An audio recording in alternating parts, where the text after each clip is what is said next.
A Trajano, el doctor Trajano Vidal Potentini, abogado constitucionalista, presidente del Colegio de Abogados de la República Dominicana, y vamos a estar conversando con él, don Percio Maldonado, Laura Castellanos y un servidor, Domingo del Pilar. Doctor, buenos días y bienvenido. Muy buenos días a ustedes y al país, y gracias por el espacio. Al contrario, bienvenido. Trajano, el tema del Código Penal sigue siendo motivo de controversia. Justamente el fin de semana Finjus hizo un llamado al Congreso Nacional para extender el vacatio legis, que mientras tanto no permite que se aplique el código y pidiendo que se modifiquen varios de los puntos que están pendientes. ¿Cuál es la posición del Colegio de Abogados con relación a esa solicitud? Mira, ni siquiera de controversia, yo diría que de gran preocupación, porque indudablemente, yo sé que el grito al cielo está por el tema de la libertad de expresión y pudiera ser el punto de mayor perturbación, porque estamos en presencia de ese hilo delgado que separa pues esa frontera de la democracia y la dictadura, en que se erige no solo libertad de expresión, sino derecho a la información. Hay que decir que no solo es un tema de libertad de expresión, sino que el mismo aumenta el catálogo punitivo y con ello la conflictividad social. Vemos cómo penetra a los hogares dominicanos el Código Penal con lo que sería pues la violación sexual entre parejas si no hay un consentimiento, el tema de que se incorpora el piropo, el gesto, como una modalidad de acoso sexual, inclusive en las escuelas, lugares públicos, privados. La parte de una ambulancia, el perturbar lo que sería el espacio, el paso de una ambulancia, o una vía pública, pudiera esto tener algún grado de tensión con el tema de la libertad de la parte de la huelga, el tema de las protestas. Y así hay muchos puntos que traen a preocupación, y yo recuerdo, a la hora de uno hacer una graficación de en qué consistía, que era este Código Penal, es al que le deben 100 pesos y le pagan 30, 35, tú tienes que coger los 35 y seguir peleando, que es lo que hemos hecho, y por eso, dado el hartazgo, después de más de 20 años discutiendo y luchando, pues adoptamos el código, queríamos un código y había que generar el cambio. Y nosotros como Colegio de Abogados nos abocamos a un proceso de levantamiento, diríamos que de socialización de todos los aspectos propios del código para plantear eventualmente una propuesta.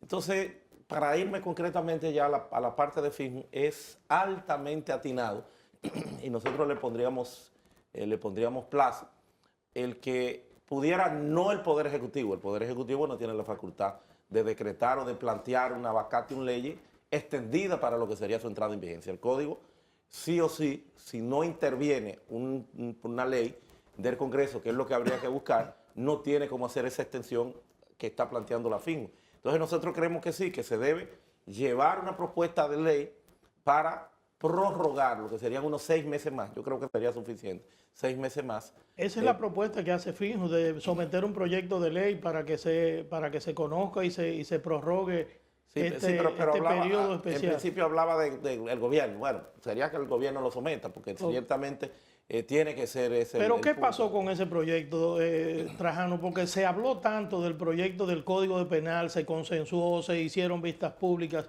y luego al final entonces todos los sectores hemos salido a protestar prácticamente. Lo que he planteado, veníamos de un hartazgo de más de 20 años con un código de factura francés que bien jugó su rol muy positivo en su momento, en su tiempo, y que vino siendo en alguna forma mínimo modificado con lo que sería la jurisprudencia y por qué no otras leyes adjetivas que venían en alguna forma complementándolo, pero que se agotó después de 20 años.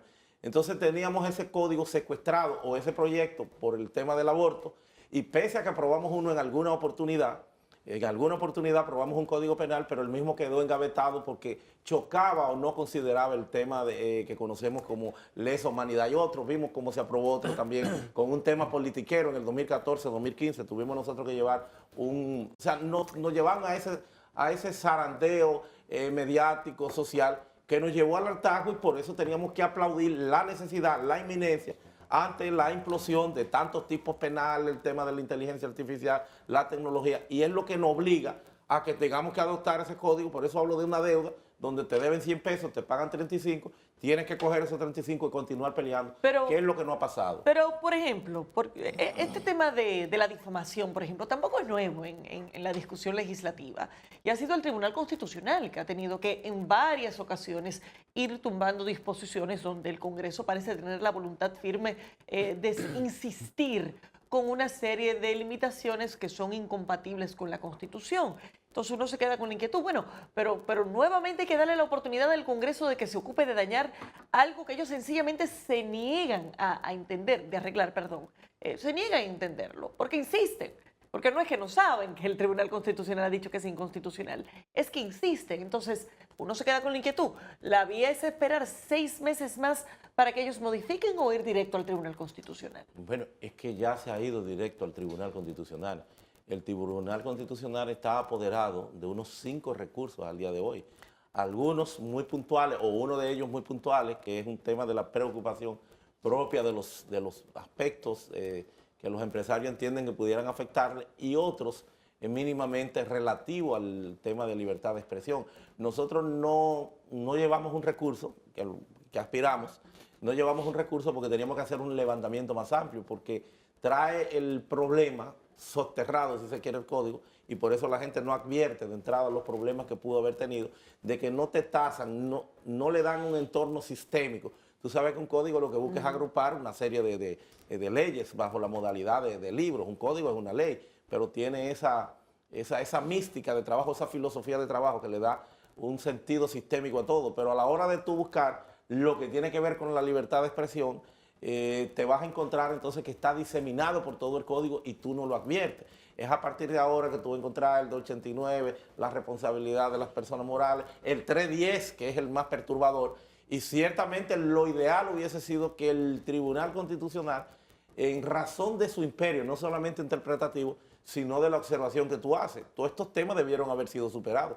En reiteradas sentencias, tú quieres una sentencia más clara, don Percio fue de lo que estuvo detrás de todo ese proceso, Nancy Rodríguez en su momento, yo recuerdo, una sentencia más clara que la 0075-16, que despenaliza en función de la tendencia internacional, de los estándares internacionales, de que por el delito de opinión no haya cárcel. O sea, muchos temas que en prisión, muchos temas que nosotros superamos, bueno, y se repiten y se insisten en ellos. Es clarísima la posición constitucional sobre el tema. Esto no es un descuido del Congreso, no es un desliz, no es nos equivocamos o no nos dimos cuenta, es una insistencia en tratar de imponer un parámetro legislativo que ya sabemos que es inconstitucional. Entonces, mientras tanto, realmente vale la pena quitar 6 meses más a la aplicación del código para darle al Congreso la oportunidad de arreglar algo que ni siquiera sabemos si realmente van a arreglar. Yo prefiero seguir creyendo en la democracia, hacer voto por la democracia,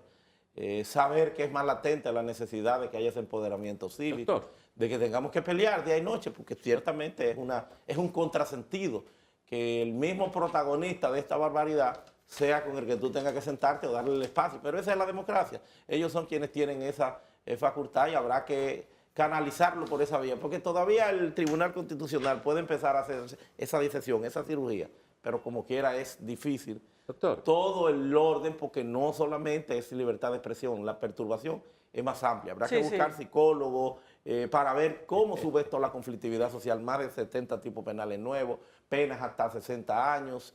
Tú dices, bueno, una gente de 18 años, si cae preso, sale a los 78, la expectativa de vida son 73 puntos tanto para los hombres, 74, 76 para las mujeres. O sea, hay muchas cosas ahí que son un contrasentido y que hay que tratar de mejorar, de afinar. Vamos a ver esto. Algunas de las objeciones que se hicieron previo a la promulgación del código se hicieron con la oferta de que ese año sabático que dábamos iba a ser el tiempo para corregir algunas de las cosas, algunas distorsiones, cosas que no ha ocurrido. Creo que el código entra ¿cuándo? El día 5. El día 5. El día 5. El día 5 de agosto, ¿verdad? 2 días para su entrada en vigencia. Muy bien. En términos de las leyes, 3 o 5, sí. Hay temas que son preocupantes, usted lo ha relacionado, temas de la comunicación.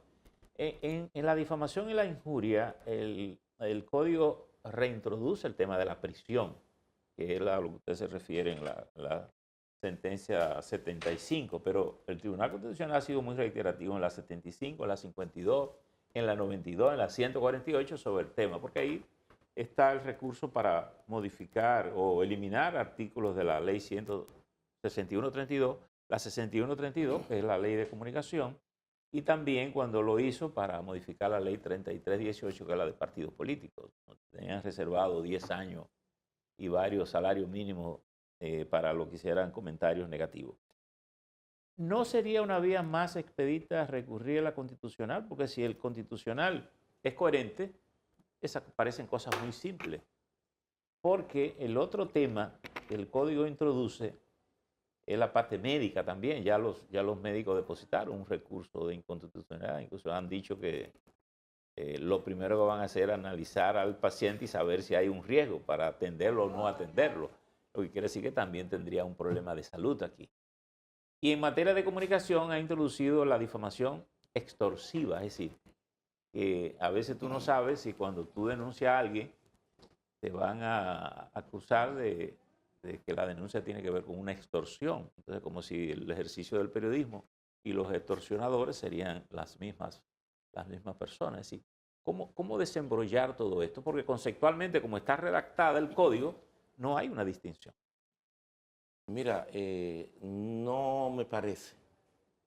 En el orden sistémico son tan grandes las fallas, los problemas, que desbordan, diríamos, que la propia capacidad, aun cuando tiene la oficiosidad el Tribunal Constitucional por la materia que se trata, pero no me parece que esté el Tribunal Constitucional en las mejores condiciones de hacer el trabajo que ameritan las circunstancias.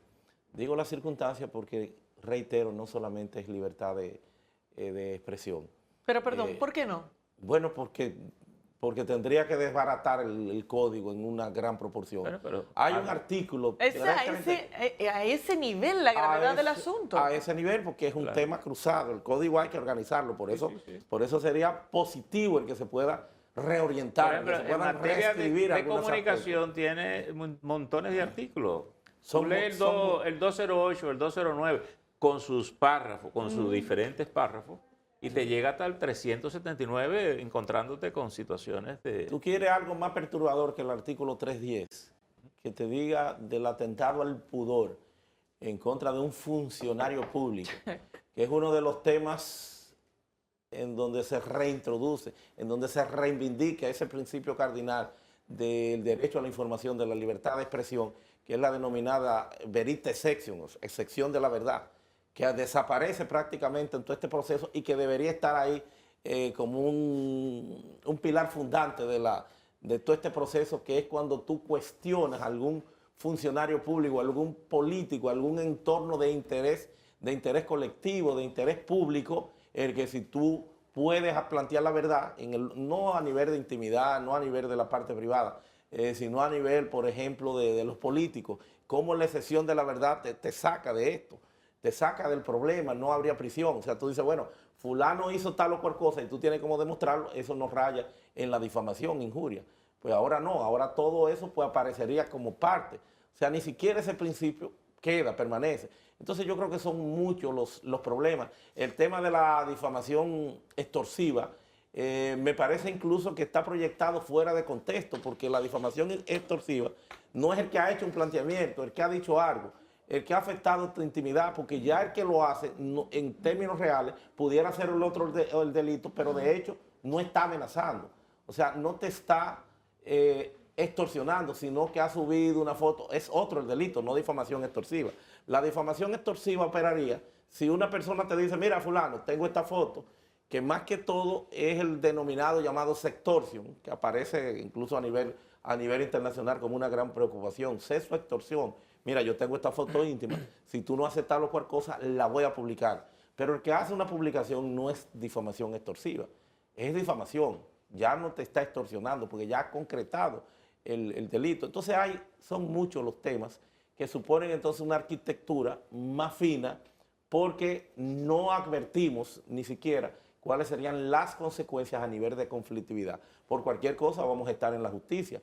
Ustedes quieren cosa más perturbador que la participación del perito en los procesos judiciales, donde te dice que el perito que niegue o calle parte o la totalidad de la verdad puede ser condenado a 10 años a 10 años, 5 y hasta 10 años como forma agravante. ¿Ustedes saben de qué estamos hablando? Que una persona que salga con su maletín, un perito que no tiene que callar o negar la verdad porque es un técnico y es en función de su subjetividad, lo que él entienda. Él va a plantear en una expertise algo que ha hecho en los tribunales y va a llevar lo que es su informe pericial y tú vas a discutirlo. Pero si niega o calla la verdad, supuestamente puede ser condenado hasta 5 o 10 años. Una gente que va a trabajar en la mañana va a un tribunal y puede salir con 10 años, que no es parte de ese proceso. Entonces, eso es una irracionalidad, porque no vamos a tener ningún perito. Lo único es que si se retrata, oigan la belleza también de ese artículo, si se retrata, entonces le quitan los 10 años y se pone en beneficio o a favor del Ministerio Público. O sea Dice, que, bueno, para no que caer preso aquí, eso es un mecanismo de extorsión para los peritos. evidentemente que sí. Doctor, además, Es mayor el problema. por Para eso que- hablamos. Vamos a tener que hacer del país una cárcel, todo preso. Claro, no, lo Pero dice es que así. parecería chanza, pero claro. Claro, pero El es así. presupuesto tiene que considerar más cárceles, más jueces, porque es un aumento de la conflictividad. Entonces hay que ver también con los psicólogos, con los psiquiatras, con los sociólogos, cuáles serían los efectos de eso. Porque si por cualquier cosa tú puedes ir y también la permanencia en la cárcel de 60 años. Pero ¿quién tiene que tomar el liderazgo de una propuesta que realmente pueda organizar todo esto? Porque dejárselo al Congreso nos deja con una sensación de que es casi poner la iglesia en manos de Lutero. Y el gobierno no parece tan preocupado. El por Congreso ese es la única llave final. Pero el gobierno tiene que Pero alguien tiene que sentarse a hacer el trabajo. El gobierno tiene que empoderarse, por eso nosotros suscribimos, Trano, respaldamos, Trano. apoyamos lo que dice Pero Finley. yo además Domingo, sobre escúchame. eso mismo, sobre eso mismo precisamente era mi inquietud, además de suscribir el planteamiento de Finjus, para que conste para la historia, ¿no sería plausible que el Colegio Dominicano de Abogados haga, solicite por escrito al Congreso o al Poder Ejecutivo el aplazamiento de la entrada en vigor de este código, ya que es el que agrupa a los abogados que van a tener que lidiar con ese código en los tribunales? Y muchos de los temas que hay, hasta también de la estafa judicial, también un abogado, si considera a alguien que le hizo una propuesta, una oferta, si motivó hasta en marketing, el que te va a sacar una persona, el que pudiera también tener problemas. Son muchas las perturbaciones y te adelanto que sí, estamos trabajando para esta semana. Lo que pasa es que no lo vamos a dejar solamente en el discurso, en la propuesta, sino que también vamos a hacer el planteamiento de la solución de todos esos problemas que se encuentran en el código. Doctor. Más allá de la libertad de expresión, que es la cara de la preocupación por el componente mediático y por el significativo espacio que tienen los medios de comunicación. Doctor, pero a propósito de eso, y en mi experiencia bregando con los legisladores, mi conclusión es que la mayoría se inclina por todo eso que está ahí en el código. Tenían varios proyectos aparte. Es decir, que fíjese cómo algunas de las cosas que hemos estado discutiendo y eliminando por otras vías, ellos creo que era Laura que lo decía ahorita, han reintroducido muchas de esas cosas por esas vías. Por tanto, va a ser difícil la lucha. La pregunta aquí es la siguiente. Yo creo que este es un código que de alguna manera pretende dar respuesta a una realidad global que es irreversible, que es el tema de redes sociales y todo el mundo hablando Inteligencia artificial. al mismo tiempo. Es decir, ¿cuál puede ser la solución de esto? Porque yo no creo que el Congreso esté en condiciones de tomar la iniciativa, de hacer las correcciones, las precisiones que muchos de esos artículos generan, la dispersión, porque hay una especie en el orden hay un proceso de dispersión. Cuando usted lee el código y de pronto usted cree que lo van a condenar por el 208 o el 209, pero después el juez le puede sacar el 379 o el 310 que usted ha mencionado. Es decir, ¿cómo ordenar todo esto?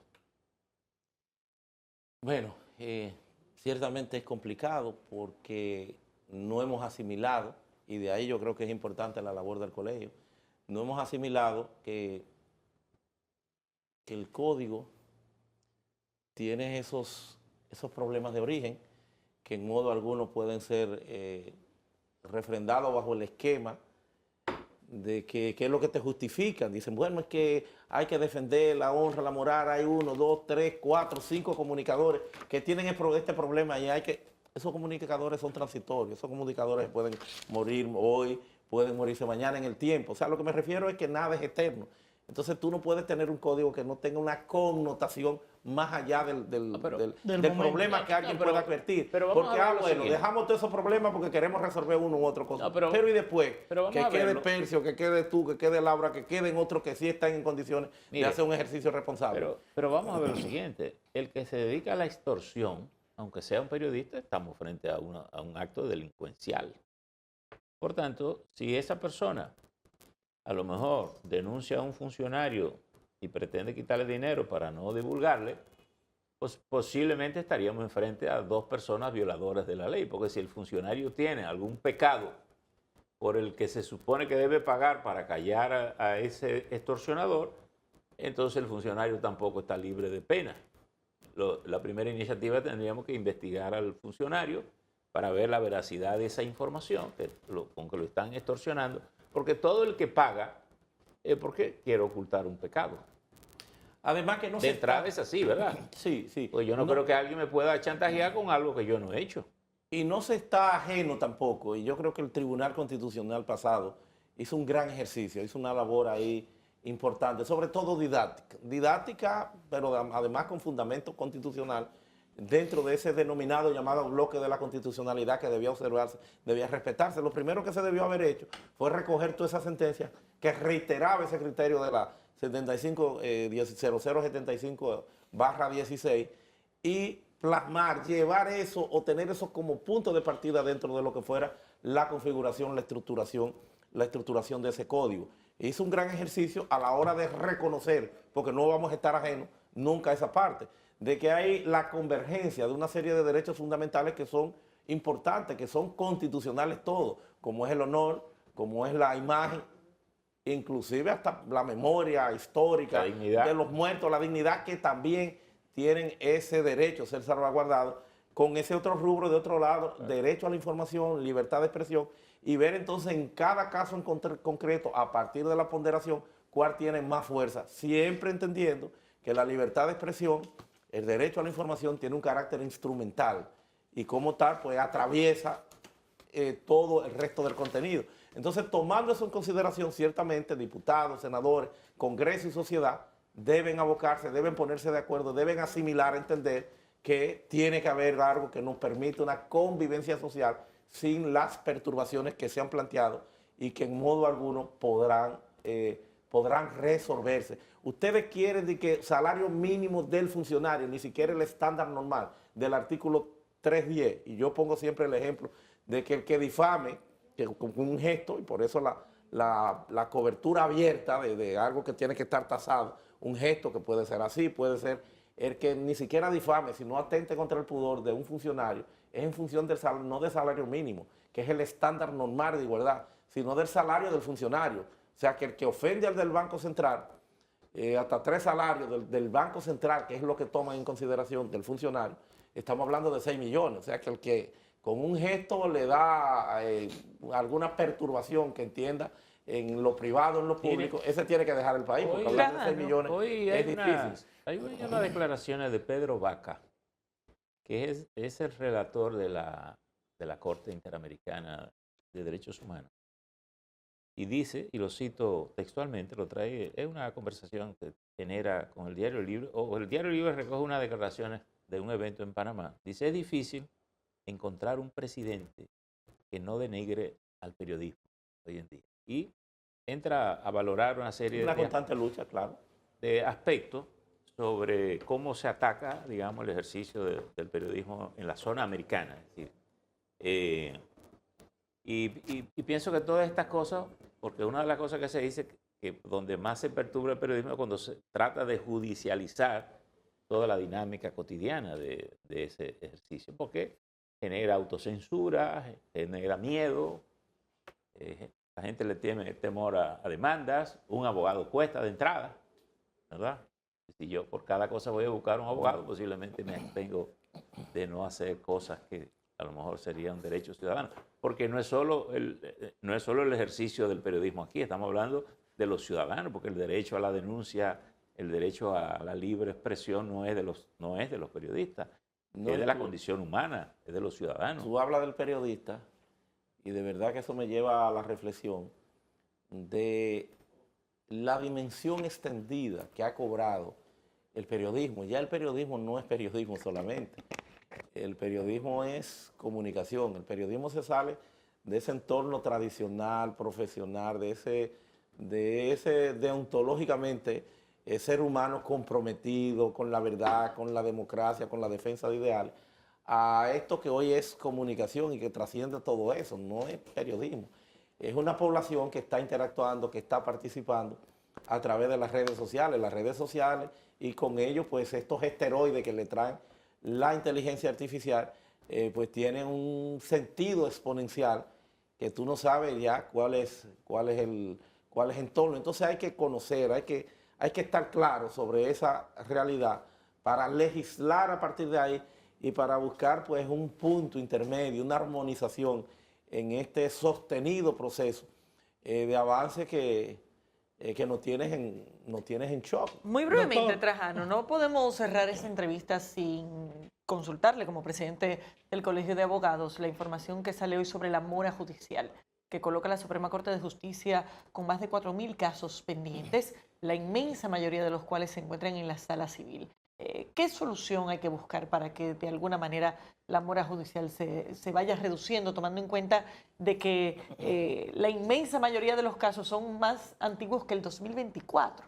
Me satisface que como Colegio de Abogados confrontamos reiteradamente los discursos de rendición de cuentas del actual presidente, y ya verdad cumplido, Luis Henry Molina.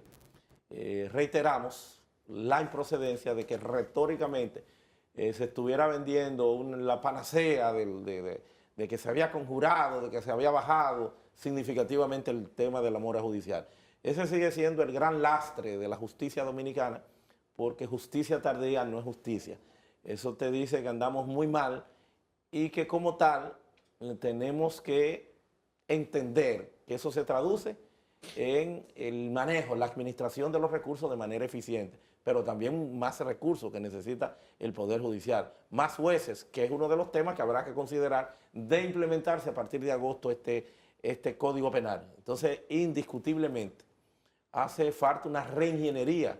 Ojalá que los cambios, la sangre nueva que se va a inyectar, la nueva presidencia de Suprema Corte de Justicia, del Poder Judicial, Aunque eso que debe hacerse ya, porque no se debemos siente lento eso. no debemos seguir esperando. Nosotros tuvimos que erradicar el inicio, la puesta en mora de lo que sería un amparo como Colegio de Abogados, conducente a romper esta inercia que tienen siempre los poderes públicos o los órganos constitucionales a partir de esta estructura, que se llama Consejo del Poder Judicial, que ha debido, del Poder Judicial, en este caso de la magistratura, que ha debido abocarse a cumplir con su deber constitucional.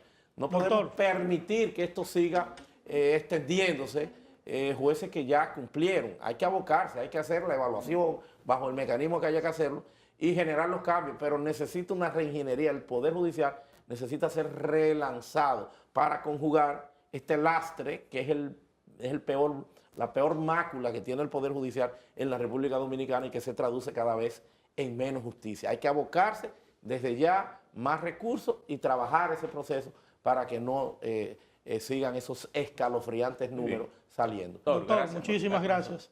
Agradecemos a Trajano Vidal Potentini, presidente del Colegio de Abogados, su participación en este su espacio matinal.